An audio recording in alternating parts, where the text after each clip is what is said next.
given your background, would you suggest to me 2 critical areas that you would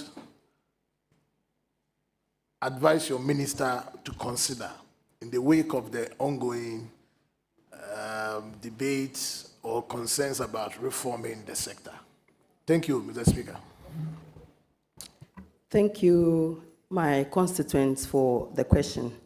Yes, like you rightly said, local government is a very broad area, and I know my minister is here, and some of the reforms I believe we have to look at is, when we talk about local governance, or we talk about the assembly system, it's where we have to generate revenue to be able to support the local area. And so one area I would critically support my minister on is the need for digitization of revenue mobilization in the assemblies, so that we'll be able to ensure that we collaborate with other agencies to ensure that the local assemblies run very well.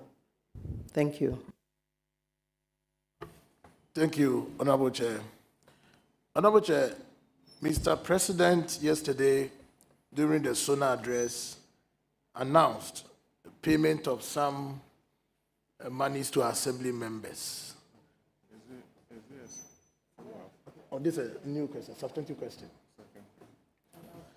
So, Chair, this is my second question. Mr. President announced the payment of some monies to our assembly members. I would want to know from the nominee if she can put some clarity per understanding. Is it salaries? Is it what measure would that be? Thank you, Mr. Chairman.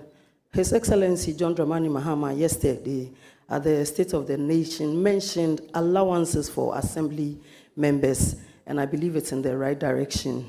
Thank you. Honorable Chair, I have a follow-up. So, Honorable Nominee, given that over 80% of our assembly members are already government salaried workers, would you agree with me that rather than concentrate on a token for assembly members, we find a holistic and more sustainable way of supporting the entire local unit, including unit committees, so they can effectively, because resource constraints seems to be the major challenge that plagues our decentralized system. So wouldn't you agree with me that rather than focus on the assembly member, who is already a salaried worker on government pairs, and rather look at the local ebb to effectively, realize the goal of decentralization? Thank you, Mr. Chairman. Like the President rightly said, he's going to give allowance to assembly members. And per your question, assembly members, some of them are salaried workers. And when you come to some communities, I'll cite my constituency as a typical example. The work there is enormous for even the assembly members. And so they need these resources to support them in their work, in as much as the unit committee members, because the unit committee members, I'll say, are the first point of call before even some community members will see the assembly members. And so there's a saying that a journey of 1,000 miles begins with a step. As we have started with the honorable assembly members to give them allowances, I believe that of the unit committee members will follow. Thank you.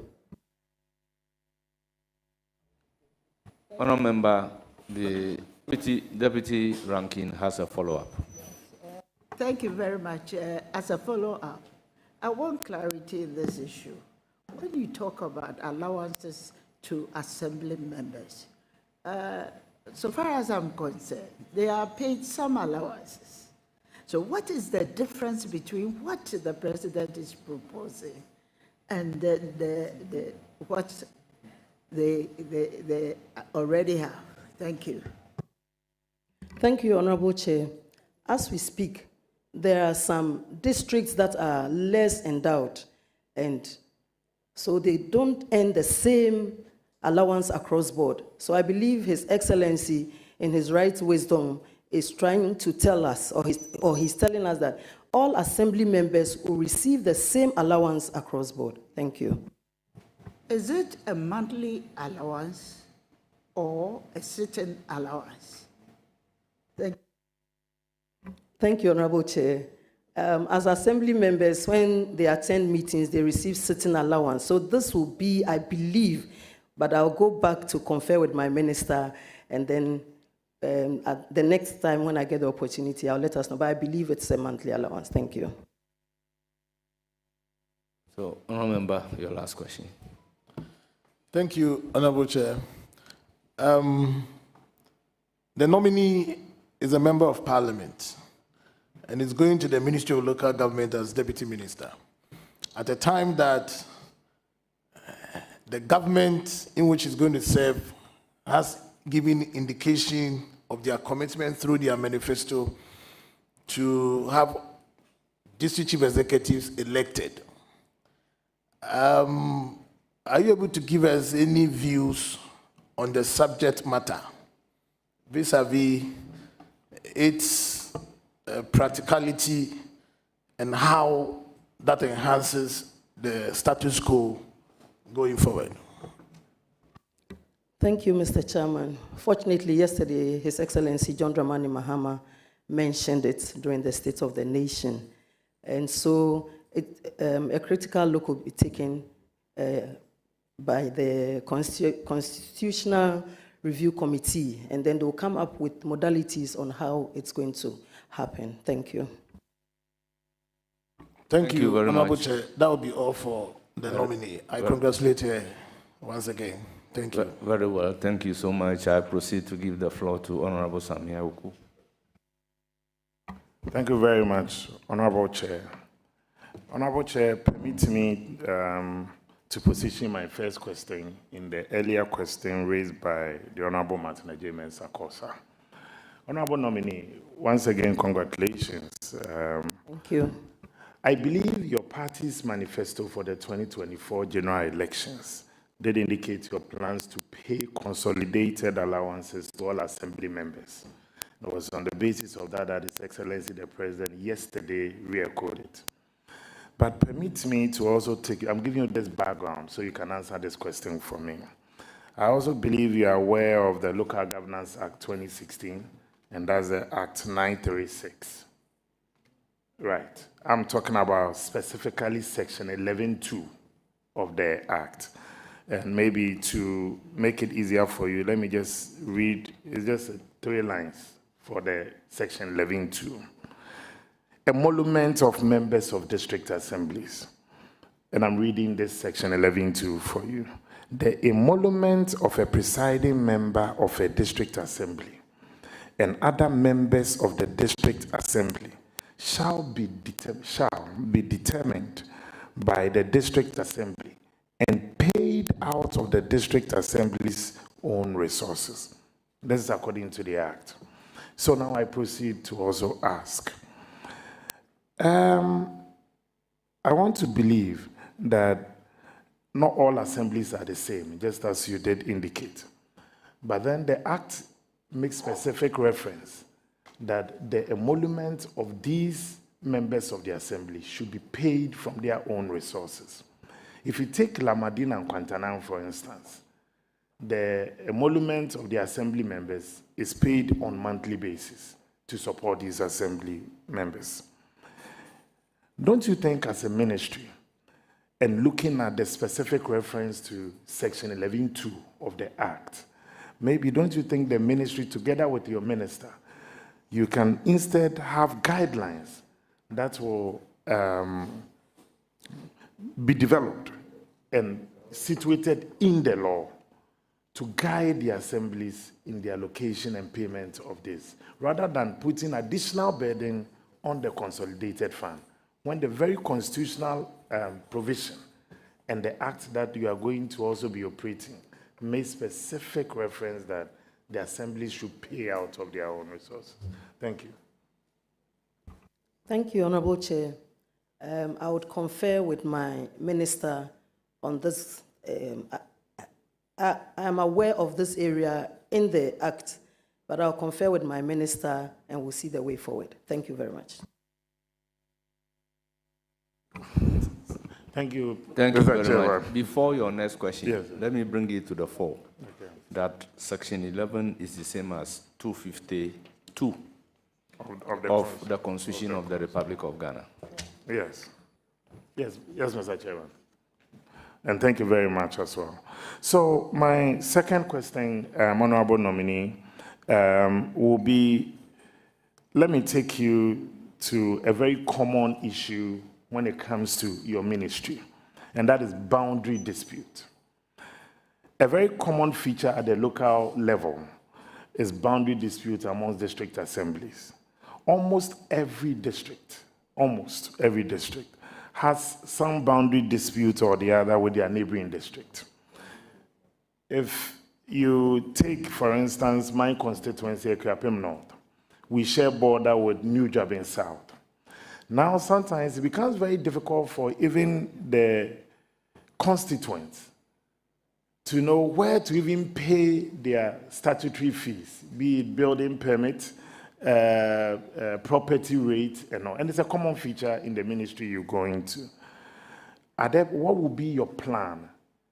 Together, what will be the advice you also will give to your minister in resolving this common feature? And I'm sure your previous job at the assembly, you faced something similar.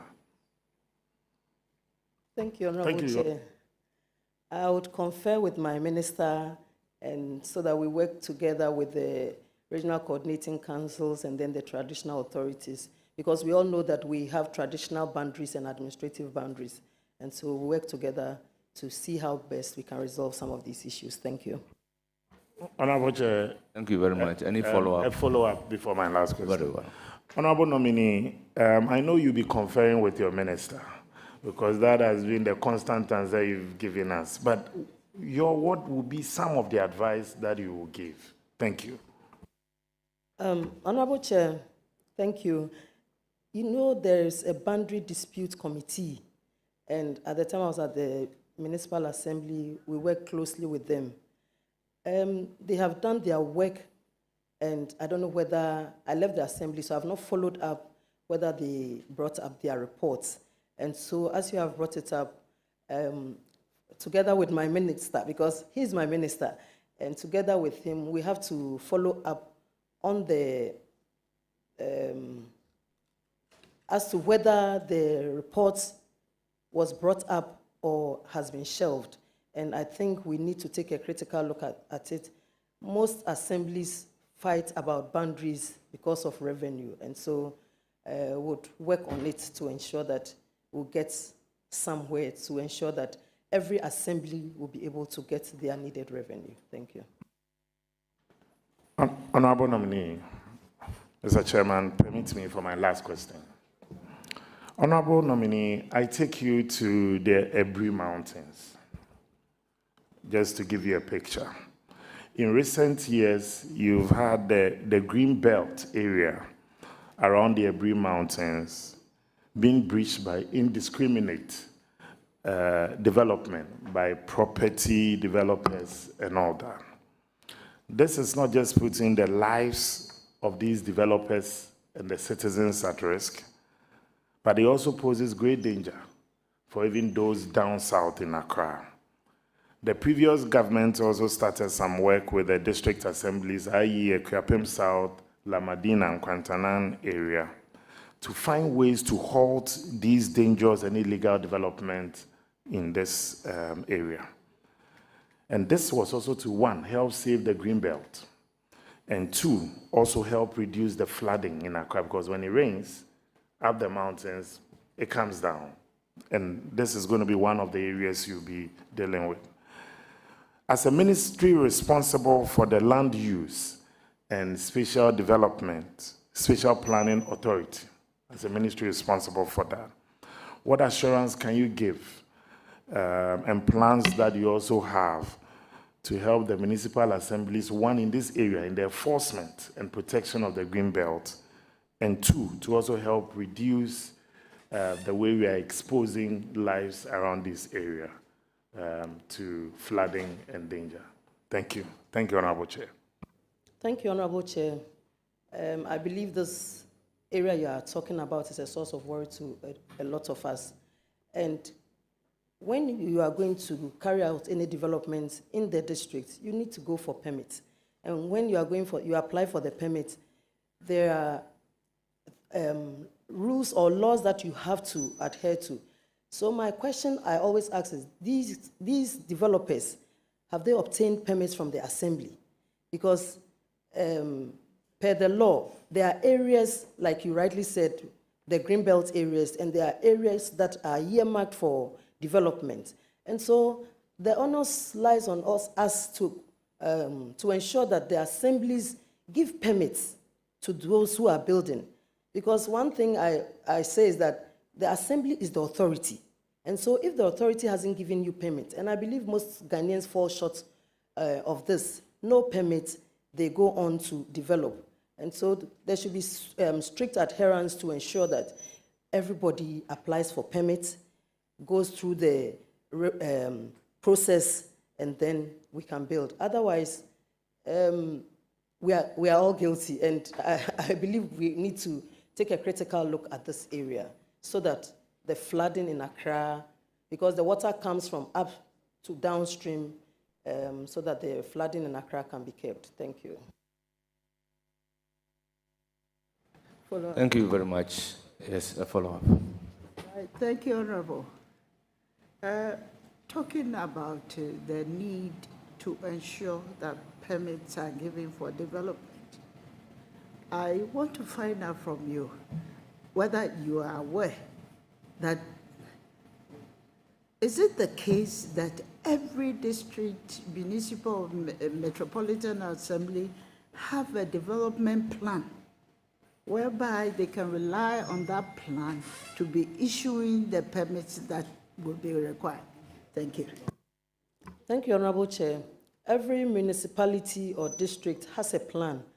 A typical example will be the Dadekotopon Municipal Assembly. And so there Are you sure about that? Yes, there are areas earmarked. When you come to a place like Chado, there are areas earmarked for commercial activities. There are areas earmarked for residential activities. But sometimes we fall short of the law, or we fall foul of the law, and we do what is not supposed to be done. But the plan is there. And those, yes, thank you. Honorable, I remember there was a situation whereby the development, the boundaries that we have, the development plan that a particular district, that existed for a particular district, had to be redone because of some expansion. And in asking that, maybe I have to draw your attention to the fact that in the districts, it's not just the boundary committee or whatever they call them that draws the district boundaries. It is the electoral commission. So I'm not too sure whether, when in answering your question, whether the boundaries could be well defined, whether the EC will be involved in this, the committee that you mentioned, whether the EC is part of that committee. If not, they have the mandate to do that. Thank you. Thank you, Honorable Chair. I want to correct the boundary dispute. It's a National Boundary Dispute Committee. It's not a district boundary dispute committee. And I cannot tell about the composition of it now as I sit here.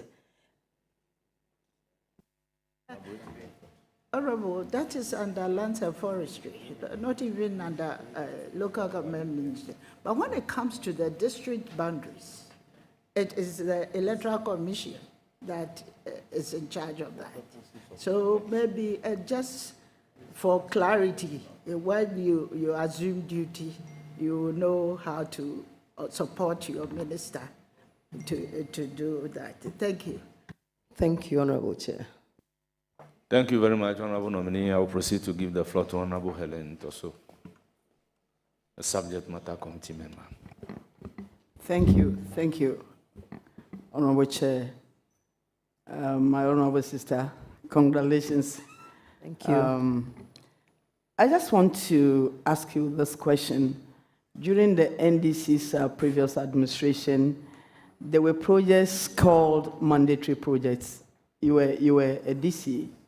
The DC assemblies were, asked to, as a matter of fact, come out with projects, one for health and the other one for education. These are projects that we call mandatory projects. But the 8 years administration of MPP, this never happened.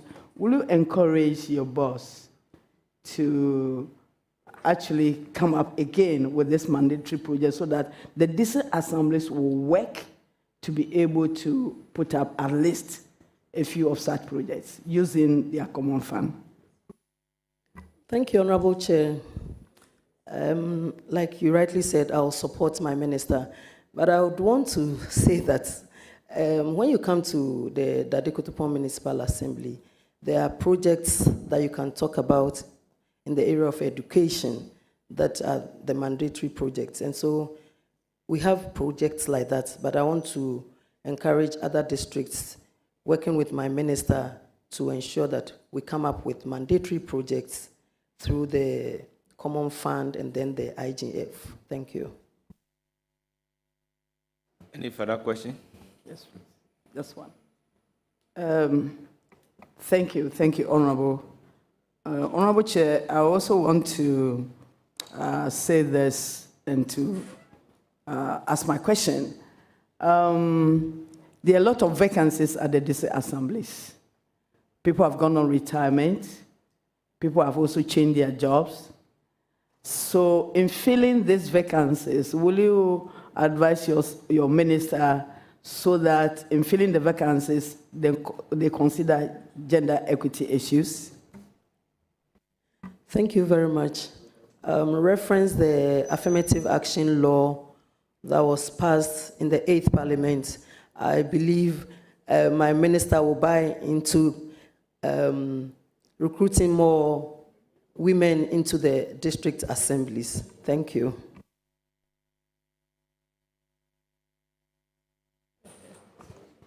Thank you. Any further question? Very well, I'll proceed to give the floor to Honorable Haji Aladi Ayamba. Thank you, Chairman. Congratulations, my honorable sister. Thank you, Hajia. I have a few questions. One of them emanates from the presentation of the SONA yesterday by His Excellency John Dramani Mahama. We have just passed, in the 8th Parliament, we passed the law, the Act for the Women, Equity, especially dealing with equity. You actually realize that it's very difficult for women to participate or to come up for political positions. You are one of us. You were part of it.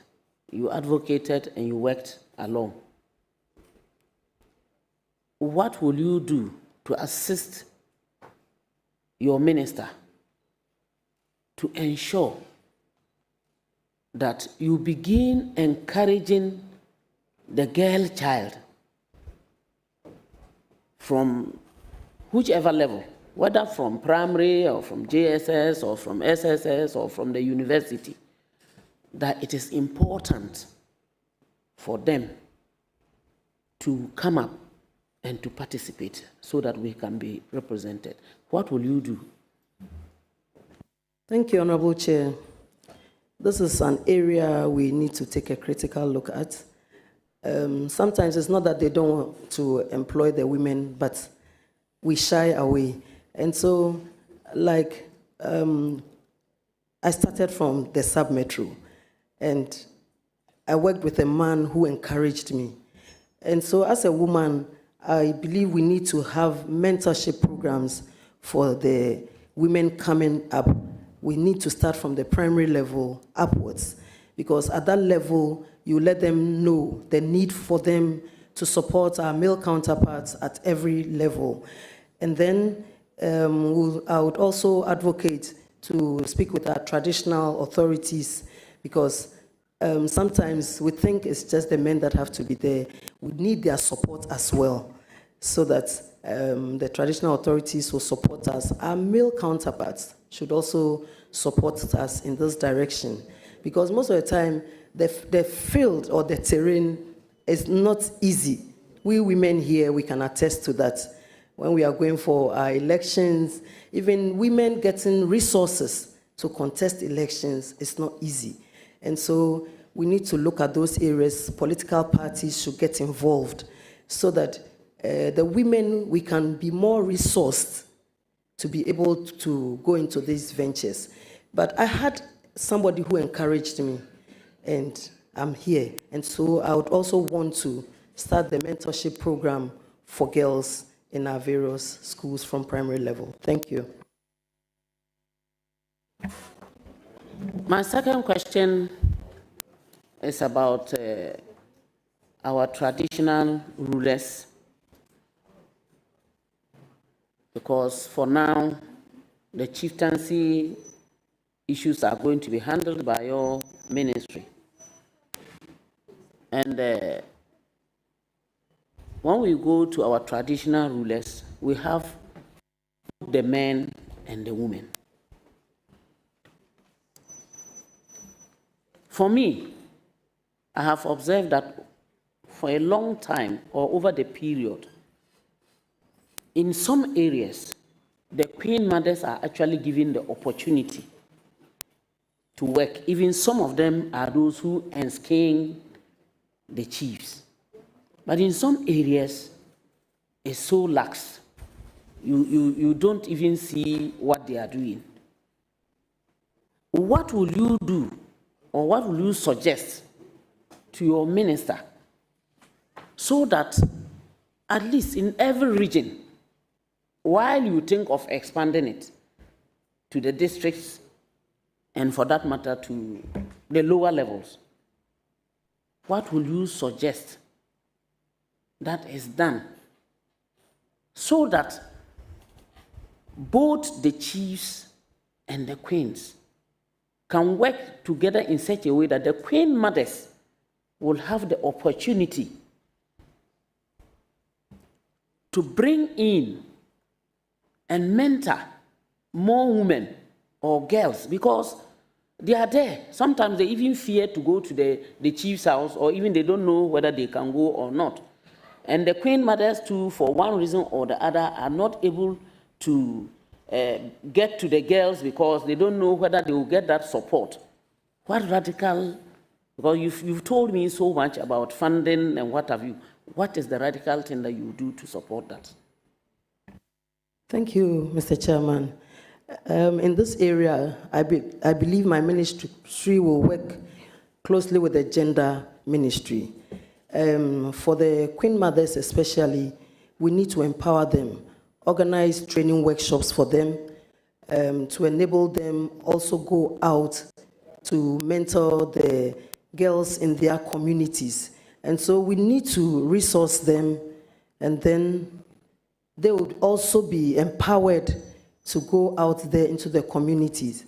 The other thing is my ministry, I believe with my minister, will collaborate with the Regional House of Chiefs in this area, so that the chiefs will also, because most of our queen mothers, I believe, are not properly into the traditional councils, and we need to take a close look at that, that they are emboldened to be part of the traditional councils. I believe it's also going to help us. So empowering them, and then speaking to traditional authorities as others are chiefs. Thank you. Last but not the least question,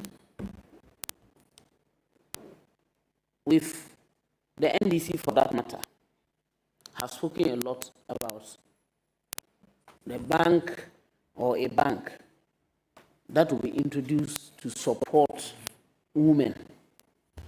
And it's very important because we know most of our women, even the petty trader, the least trader, will need money to start. These women are out there. Those who have the little, when you go to our markets, you realize that even sheds for them to sit in and sell the little that they have.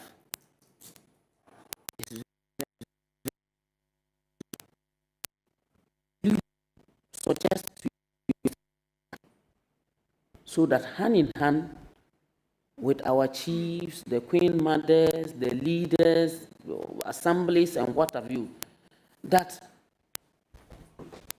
they should be able to have proper sheds in the markets so that a woman shouldn't be sitting in the scorching sun, and when there is rain, they run, cover the things with plastics and what have you.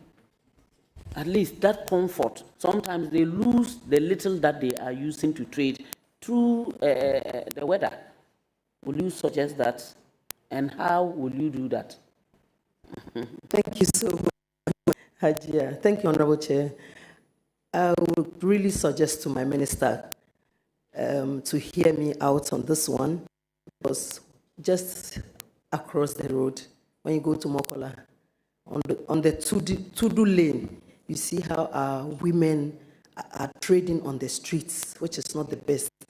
So I believe when we get affordable shirts for them, they cannot afford the shops. So I know my minister is here, and I'll really work with him and lobby him on this one for our mothers, some of whom have taken care of us to this level, to ensure that they get proper places to carry out their trading activities. Thank you.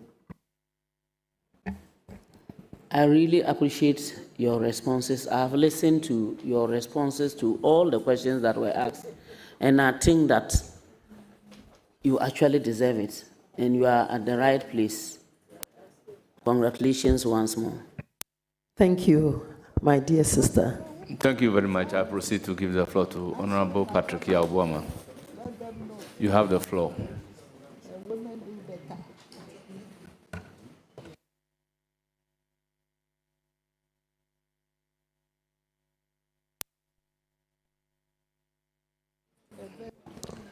Thank you very much. Thank you, my good brother. MP.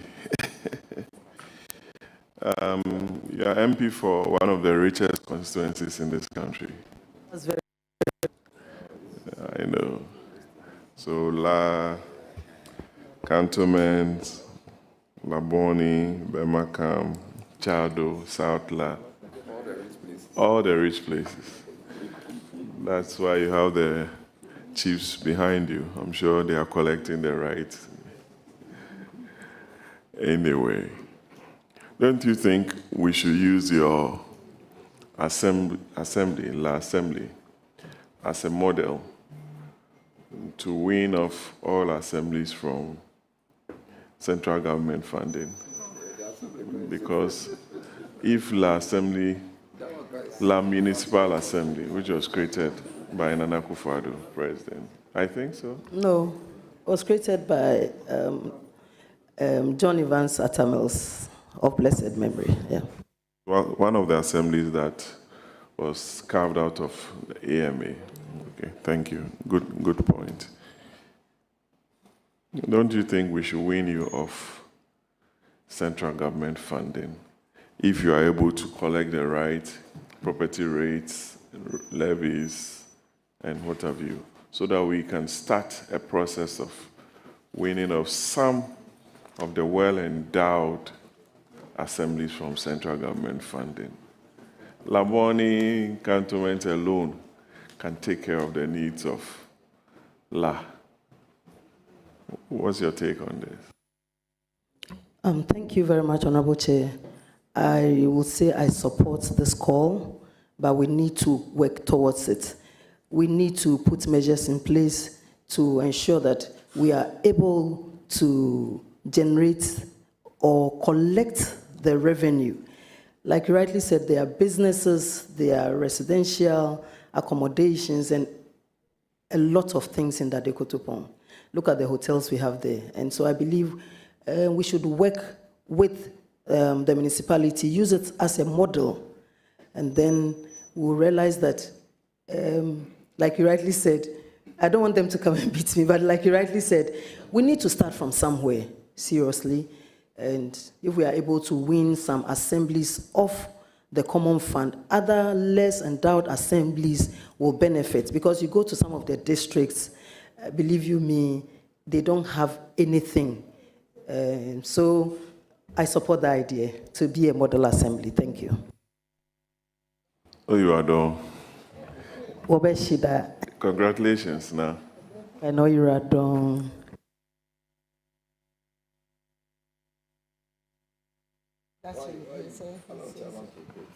Well, I'll give the floor to Honorable Jerry Ahmed Shai. Dadekotopon. Wogbe lagbe. Dadekotopon. Wogbe lagbe. Maybe you may want to translate that to Chairman. He wants to understand what that means because he's lost. Chairman, my chiefs and elders are here. When you say Dadekotopon, we say Wogbe lagbe. When the cock crews, the good people of Dadekotopon are up and doing, we are very hardworking people, and so that's it. Thank you. Honorable Deputy Chief Whip doesn't know that I have a Ghana dictionary. I never knew that. I never. So I must be very careful in case I want to sell Chairman somewhere. Yes, I'm very excited to see all our very prominent chiefs here to support you, and that's a good feeling. I take this opportunity to congratulate you. I know we have few quarters in La. I know of the Abafu quarters and other quarters. And you are going in as a deputy minister, also in charge of Chieftaincy, that's correct? That's correct? That's correct, Mr. Chairman. You know that we have a few chieftaincy issues, including our own backyard. Any prayer, any plans, any suggestions to your minister? I just recently heard that someone has been pulled to the Greater Accra House of Chiefs, when in fact there is a court matter. You know, these are a few issues that, as a traditional Ghana woman,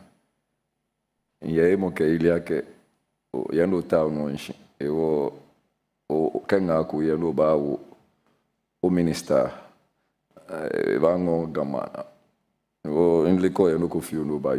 and Chairman, to wait, just to ask her, as a Ghana woman, she's going into the Deputy Minister, Local Government and Chieftaincy to support the minister, and there are a few issues within the chieftaincy domain. And I gave her the example of Jamestown, and I've just heard recently that somebody has been virtually considered to be a part of the Ghana tradition, no, the Greater Accra Regional House of Chiefs, a member. Meanwhile, there's a court matter pending. What are some of the suggestions you are going to give to your minister so that these things will be nipped in the bud, including our own Dadekotopon? Thank you so much, and I thank God for the opportunity to go into the ministry. As a human institution, there are always conflicts one way or the other. And so the chieftaincy institution is no exception. But I'll support my minister to sit with the Regional House of Chiefs and then the National House of Chiefs to see how best some of these issues can be resolved. We are all aware we have the Judicial Committee at the House of Chiefs, and so they sit on most of the cases.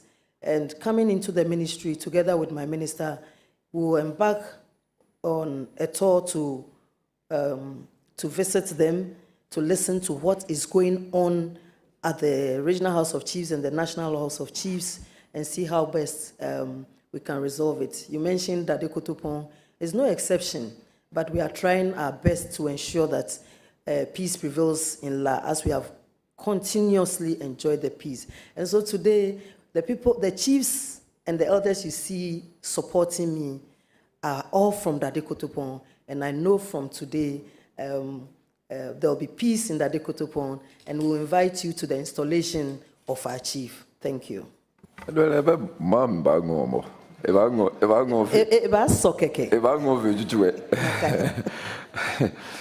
You, here get my guy be. Yes, by me. Nleake titu ye gampopa no wo sanini telewo o 3G shipon sani. Mene ahon shipon ha honorable che wo deputy ranking na kan shipon no ahon ale. Bekume unwe wo yue moniji ekole government ya he moko shipon. Ni ke shpon shpon ye madian chamade ni egole ke government na ne ka afi unukwe shpon ya madian chamade ku le age no taje no jino go ni telebu ya la na ona go ta shuju ba shi yeshba me mininga oyo roku ba wo meni mbobu tu So, Honorable Chair, if I ask your permission, just to, I also indicated to her that one of the problems we've had within the Ga area is the double sale of land. And that the land is sold to chairman, and then the next time the same parcel of land is also sold to the my deputy minority leader. So I'm asking, as someone who is going in, and you're going to work with the chiefs, what kind of advice are you going to propose or suggest to your minister and even the chiefs? And then, how do you also intend to ensure that lands that naturally or generally our people believe it's their land, how would they get those lands back in case they are not able to use those lands because government acquired them for a particular purpose, bearing in mind a certain decision? Very well.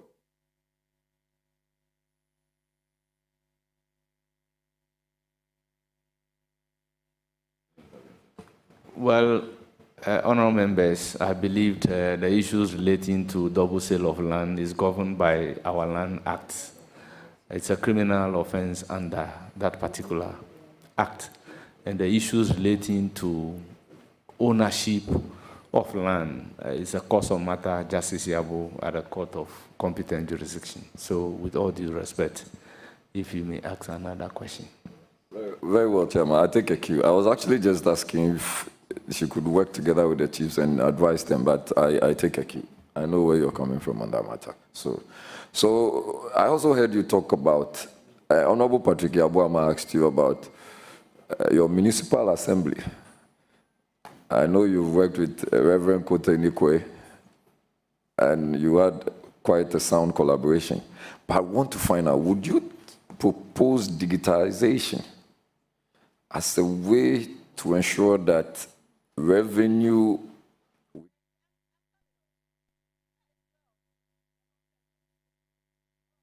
are implemented? So, for instance, you have levies, you have the market tools, you have building operating.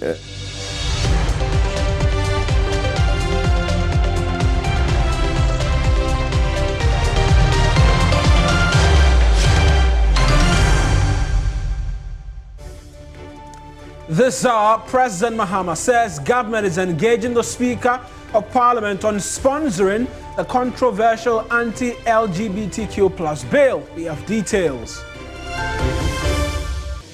Also coming up this hour, Volta Regional Coordinating Council declares water from Toje as safe for usage after preliminary investigations. We'll bring you details of that in a tad.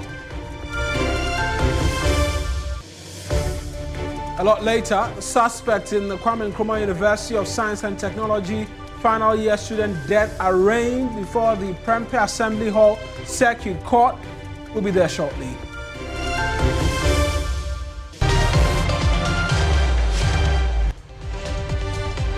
Friday Fun Day, hello there. The weekend is here, but so is the final News Central for the week. I am Mawina Igbeta. And I am Kemeni Amano. The news starts right now.